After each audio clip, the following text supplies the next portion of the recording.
देखिए प्रश्नावली 3.6 का एक क्वेश्चन है 6x + 3y बराबर 6xy और 2x + 4y बराबर 5xy। इसमें हम लोग को x और y का मान निकालना है। ठीक है, ये लास्ट क्वेश्चन आपका 3.6 से है ना। प्रश्नावली 3.6 से आपको लास्ट क्वेश्चन बता रहे, ध्यान से देखिए, है ना। सबसे पहले एक बार हम समझाते चैप्टर का क्या नाम था, तो दो चर वाले रैखिक समीकरण, क्या नाम था, दो चर वाले रैखिक समीकरण। देखिए लास्ट क्वेश्चन है इसलिए एक बार रिवीजन करा दे रहे हैं ना। तो सबसे पहले समझिए दो चर, एक लफ्ज आया है और एक आया है रैखिक। क्या है, रैखिक। और एक और लफ्ज आया है उसका नाम है समीकरण।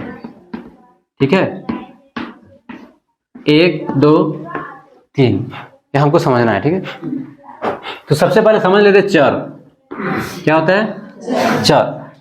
चर क्या होता है, तो चर हम उसको बोलते हैं जो अक्षर होता है, जैसे कि a है ना, b x y z कुछ भी हो, है ना। ये जितने भी लेटर्स होता है इसको हम लोग क्या बोलते हैं, चर मतलब वेरिएबल। क्या होता है, वेरिएबल्स मतलब जो घटता बढ़ता रहता है। ठीक है, फिक्स मान ना हो, इसे क्या कहते हैं, चर। क्या पढ़े हम लोग, चर। अचर नहीं, एक होता है अचर। क्या होता है, अचर मतलब होता है नॉन वेरिएबल्स। क्या होता है, नॉन वेरिएबल्स। नॉन मतलब नहीं, वेरिएबल्स में बढ़ेगा घटेगा नहीं। जैसे मान चलो 1 है तो हमको पूरी तरह से पता है कि ये कितना है, 1 ही है, सिर्फ पता है ना 1 है तो 1 ही रहेगा। अगर 10 लिखा हुआ तो हमेशा कितना रहेगा, 10 रहेगा। 5 है तो 5, लेकिन हम लिख देंगे 100 रुपये मेरे पास है। यू डोंट नो कितना तुम्हारे पास पैसा है, जानते हो क्या, 100 रुपये में 10 भी हो सकता है, 1000 भी हो सकता है, 1 लाख भी हो सकता है, कुछ भी हो सकता है। इसीलिए इसको हम लोग क्या बोलते हैं, चर मतलब वेरिएबल्स, मतलब ये बढ़ सकता है घट सकता है, इसका एक निश्चित मान नहीं होता है, तो चर हो गया। तो यहाँ बोला 2 गो चर, तो 2 मतलब एक ए होगा तो एक बी भी होगा, अगर टी होगा तो एक्स भी हो सकता है। ठीक है, एक्स रहेगा तो वाई भी रहेगा। ठीक है, तो 2 चर हो गया। रैखिक क्या होता है समझिए, अगर हम यहाँ x लिखें प्लस y बराबर 0 या कुछ होना चाहिए, इसी को हम लोग क्या बोलेंगे, समीकरण। अगर बराबर 0 या कुछ नहीं हो तो उसे हम लोग बोलते हैं बीजीय व्यंजक बोलते हैं। जैसे मान चलो x + y सिर्फ है तो ये समीकरण नहीं है। ये समीकरण है क्या, इसको हम लोग बीजीय व्यंजक कहेंगे। समीकरण कब बनेगा, जब बराबर 1 लिख दें। ठीक है, बराबर में कुछ मान होना चाहिए, या तो 0 भी होना चाहिए, तो उसे हम लोग क्या कहते हैं, समीकरण। तो ये क्या हो गया, समीकरण। ये कैसा समीकरण है, रैखिक है। अगर हम इसको लिखेंगे x² + y = 4 6, क्या ये रैखिक समीकरण है, नहीं है। क्यों, घात कितना है यहाँ पे, 2 है, पावर 2 हो गया ना। तो जो पावर है इसे द्विघात समीकरण कहेंगे। क्या कहेंगे, द्विघात। द्वि मतलब 2 होता है, तो क्या हो गया, द्विघात समीकरण। क्यों, इसका पावर 2 है। अगर घात इसमें 3 होता है ना, बराबर 0 ही मान लो, है ना, तो क्या कहलाता, त्रिघात समीकरण। अरे क्या हो गया, द्विघात। इसका मान सिर्फ 1 हो, है ना, या मान सिर्फ क्या हो, 1, उसे हम लोग क्या कहते हैं, रैखिक समीकरण कहते हैं। तो हम लोग को यही पढ़ना है कि 2 चर वाले रैखिक समीकरण पढ़ना है। तो 2 चर मतलब मान के लिए x भी रखेंगे, एगो y, या p रहेगा तो q रहेगा, है ना। अब बराबर में कुछ ना कुछ मान होना चाहिए, इसे हम लोग क्या कहते हैं, रैखिक समीकरण। तो हम लोग देखेंगे, इसको हम मिटा दे रहा हूं, ठीक है ना।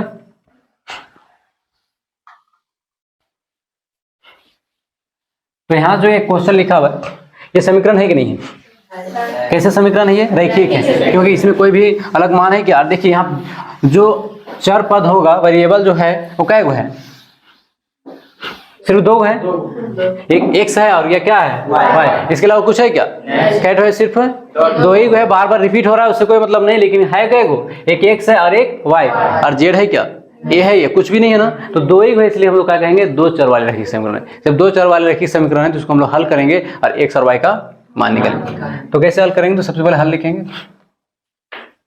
देखिए इसको लिखते हैं 6x + 3y = 6xy है, इधर क्या है, और 2x + 4y = कितना है, 5xy। ठीक है, तो इसको हम लोग क्या करते हैं, देखिए ये x y इधर गुणा में है, इसको हम इधर ले आते हैं तो क्या हो जाएगा, भागा में हो जाएगा। तो यहाँ क्या हो जाएगा, x y, इससे हटा दिया हम ना डायरेक्ट, मतलब इस 6xy जो था ना, xy को हम लोग इधर ले आएंगे तो नीचे आ जाएगा। उसी तरह यहाँ भी करेंगे, इस 6xy को इधर ले आएंगे तो क्या हो जाएगा, xy यहाँ आ जाएगा और यहाँ वाला हट जाएगा नहीं हटेगा। ठीक है, अब यहाँ पे देखिए ये xy जो है ना इसके लिए भी है और इसके लिए भी है, तो हम इसे लिख सकते हैं। कैसे लिख सकते हैं, तो देखिए 6x बटे xy नहीं लिख सकते क्या, इसके बटे में इसको लिखे, प्लस है तो प्लस देंगे, फिर 3y बटे xy लिख सकते हैं कि नहीं, बराबर क्या बचेगा 6, और है तो इधर और लिख लेते हैं हम। देखिए 2x है बटे xy, इसके बटे में इसको लिखे, प्लस है तो 4y क्या है 4y बटे xy बराबर क्या लिखेंगे 5। आप लोग समझ में आ रहा है। ठीक है, देखिए ये x मर गया, कट गया है ना, y यहाँ भी है, यहाँ भी y, ये भी चला गया है ना, ये x और ये x भी कट जाएगा, ये y और ये y कट गया। अब जो बचे हम उसको लिख देंगे, तो क्या बचा 6 बटे y प्लस 3 बटे x बराबर कितना होगा 6। इसको समीकरण 1 मान लेते हैं। ठीक है, ये भी एक समीकरण है, इसको भी समीकरण 2 मान लेते हैं, तो क्या लिखेंगे 2 बटे y प्लस 4 बटे x बराबर 5, समीकरण 2 मान लेंगे। ठीक है, अब हमको इसको सॉल्व करना है, बट्टा में है थोड़ा दिक्कत होगा, तो हम लोग क्या करेंगे, देखिए यहाँ भी 1 बटे y है, यहाँ भी 1 बटे y, कुछ नहीं मतलब यहाँ एक गुना में 1 तो है ना, तो 1 बटे 2 का 2 ही होता है, तो 1 बटे y है कि नहीं है, यहाँ भी 1 बटे y, यहाँ भी 1 बटे y। ठीक है, यहाँ भी 1 बटे x, यहाँ भी 1 बटे x, तो हम लोग क्या करते हैं मान लेते हैं। ठीक है, माना कि 1 बटे y को मान लेते हैं p, क्या मान लेंगे p, तथा 1 बटे x को मान लेते हैं q, क्या मान लेंगे q। अब इसी मान को यहाँ रख देंगे, तो समीकरण 1 को ले लेते हैं, क्या समीकरण 1 से, समीकरण 1 ये वाला है। ठीक है, तो हम इसको इधर बना रहे हैं। ठीक है, समीकरण 1 को देखिए, समीकरण 1 में लिखा हुआ है 6 बटे y प्लस 3 बटे x, ऐसा है, बराबर क्या हो जाएगा 6। ठीक है, अब देखिए इसको हम ऐसे लिख सकते हैं, 6 है तो 6 लिख दिए, गुना 1 बटे y, हम बताया था ना कि सब में 1 बटे y होता है, प्लस है तो प्लस 3 को लिख सकते हैं ऐसे करके, गुने 1 बटे x बराबर 6। देखिए अगर हम इसको गुना करें तो यही हो जाएगा 6 बटे y हुआ ना, 3 का 3 बटे x हुआ, 6 है तो 6। अब हमको क्या करना है, इस मान को वहां पे रख देना है। ठीक है, देखिए 6 है तो 6, 1 बटे x, y की जगह हम क्या माने हैं p, तो यहाँ पे क्या लिखेंगे p, प्लस है तो 3 है तो 3, 1 बटे x को हम क्या माने हैं q, तो यहाँ पे क्या लिख देंगे q बराबर क्या हो जाएगा, समीकरण कितना मान लेंगे इसको 3। अभी तक कोई दिक्कत है आप लोग को नहीं। अब हम देखते हैं समीकरण 2 से, इस समीकरण लेंगे है ना, देखेंगे समीकरण 2 से, समीकरण 2 से,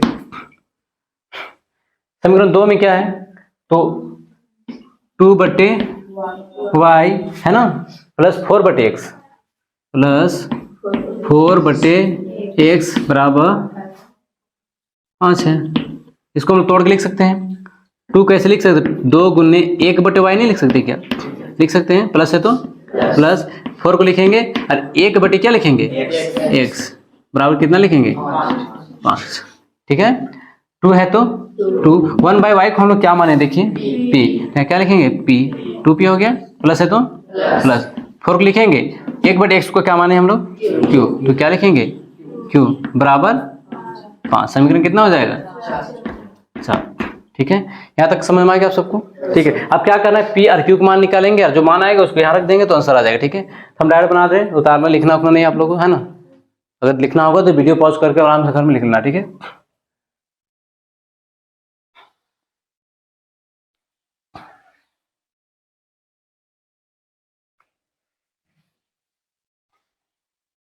अब हमको ये देखना है कि क्या इसमें से p या q दोनों में से कोई बराबर है, एक को खत्म करना पड़ेगा। हम लोग विलोपन विधि से बना रहे हैं है ना, तो किसी एक को खत्म करना होगा ना, या तो p को खत्म करेंगे या तो Q को, तो यहाँ देखेंगे 6P है तो यहाँ पे 2P है, 3Q है तो यहाँ पे कितना है 4Q है, ना P बराबर हो रहा है ना ही Q, तो हमको किसी एक को बराबर करना होगा। तो एक बात बताओ, यहाँ पे 6 है, कितना है 6, यहाँ कितना है 2, तो 6 और 2 को कैसे बराबर कर सकते हैं? यहाँ देखिए 6 है और कितना है 2, दोनों को हमको बराबर करना है, दोनों क्या करना है, तो क्या करेंगे, ये 2 के यहाँ गुना कर देंगे, है ना, और इस 6 को यहाँ देखिए, तो इधर भी 12 हो गया, उधर भी क्या हो गया, बराबर हुआ कि नहीं हुआ। तो इससे पता चला कि 6 यहाँ है या क्या है 2, तो 2 के यहाँ गुना करेंगे, मीन्स पूरा समीकरण गुना कर देंगे, समझ गए। अरे यहाँ पे क्या करेंगे, इस 6 को लाके यहाँ गुना कर देंगे, यहाँ गुना कितना से करेंगे, 6 से गुना करेंगे। अब जो चीज यहाँ की है उसको यहाँ पे लिखना पड़ेगा, तो लिखेंगे समीकरण 3 में, है ना, 3 में कैसे गुना कर रहे हैं, 2 से किए, तथा समीकरण 4 में कितना से गुना कर रहे हैं, समीकरण 4 में कैसे गुना कर रहे हैं, देखिए 6 से, तो लिखेंगे 6 से गुना करने पर, ठीक है। अब समीकरण 3 को देखते हैं, गुना करेंगे 2 छक तो 12P हो गया, प्लस है तो प्लस 2 तिया 6Q हो गया, बराबर 6 दूनी 12, इसका काम खत्म हो गया ना। अब इसको गुना करेंगे कैसे, यहाँ 6 है ना, तो 6 दूनी 12P हो गया, प्लस 6 चौके 24, यहाँ कितना हो जाएगा 24Q, बराबर लिखेंगे 6 पचे 30, यहाँ कितना लिख देंगे 30। अब किसी एक को तो खत्म करना है, तो ये भी प्लस में, ये भी प्लस में, ये भी प्लस में, प्लस में कटेगा तो है नहीं, तो हम लोग जब नहीं कटेगा तो क्या करते हैं, घटाने पर लिखेंगे, क्या लिखेंगे, घटाने पर। अब घटा देते हैं, तो घटाने के पर क्या लिखते हैं हम लोग, माइनस करते हैं प्लस को, माइनस, ये भी प्लस है तो माइनस, ये भी माइनस, ये कट जाएगा, ये माइनस में क्या जमे है, पहले से प्लस था लेकिन अब क्या बन गया माइनस, इसको भूल जाना हमको, ठीक है। अब 24 में 6 घटा देंगे कितना बचेगा, माइनस 18Q बचेगा, बराबर इसमें इसको हटा देंगे तो कितना बचेगा, माइनस 18 ही ना बचेगा, समझ रहे हो। अब देखिए ये माइनस गया, ये भी माइनस चला गया, ये 18 का 18, 18 का 18, तो Q बराबर कितना आ गया बताइए 1। अब इस Q का मान समीकरण किसी में भी रख सकते, 3 में भी रख सकते और 4 में, तो 4 में रख देते हैं, तो लिखेंगे Q का मान समीकरण 4 में रखने पर, 4 ये वाला है ना, तो 2P + 4Q बराबर 5, ये ना है, तो 2 है तो 2P की जगह हम कितना लिखेंगे 1, प्लस है तो 4 है तो, अच्छा देखिए P के मान कितना है हम लोग का, P तो मान आया नहीं ना, P निकालना है, तो 2 है तो 2 लिखें, P को उतार दें क्योंकि हम P के मान हमको क्या करना है, निकालना है, ठीक है, प्लस है तो 4 है तो Q की जगह हम कितना लिखेंगे 1, तो 4 गुने 1 होगा बराबर 5, ठीक है, हम उसको मिटा के लिख रहे हैं, ठीक है।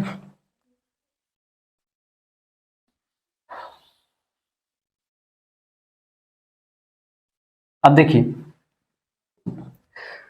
2P है तो क्या हो जाएगा 2P होगा, प्लस है तो 4 का 4 बराबर 5, तो 2P बराबर लिखेंगे 5, प्लस में उधर जाए तो क्या होगा माइनस 4 होगा, तो 2P बराबर कितना बच गया 1, तो P बराबर कितना आ गया 1/2, ठीक है। अब याद कीजिए क्या माने थे, है ना, क्योंकि हम लोग क्या माने थे 1/y बराबर क्या माने थे P, तथा 1/x बराबर Q, ठीक है। 1/y है तो 1/y लिखेंगे, P का मान कितना लाए थे हम लोग 1/2 इन लाए थे, तथा लिखेंगे 1/x है तो 1/x, Q का मान कितना लाए हैं 1 लाए थे, यहाँ कितना 1 लिख देंगे, ऐसे गुना कर देंगे, है ना, क्रॉस गुना, तो y को x क्या होगा, y बराबर कितना आ गया 2, और x बराबर कितना आ गया 1, ये हम लोग क्या हो जाएगा आंसर हो जाएगा। कोई दिक्कत नहीं, ठीक है, समझ में आ गया ना आप सबको, ठीक है। x बराबर 1 और y बराबर 2, ये आंसर है ना इसका। x बराबर 1 y बराबर 2, आप चाहिए तो पहले इसको ऐसे भी लिख सकते हैं, x बराबर 1 y बराबर 2, ऐसे भी करके भी आंसर लिख सकते हैं, पहले x को लिख के, है ना आंसर। ठीक है,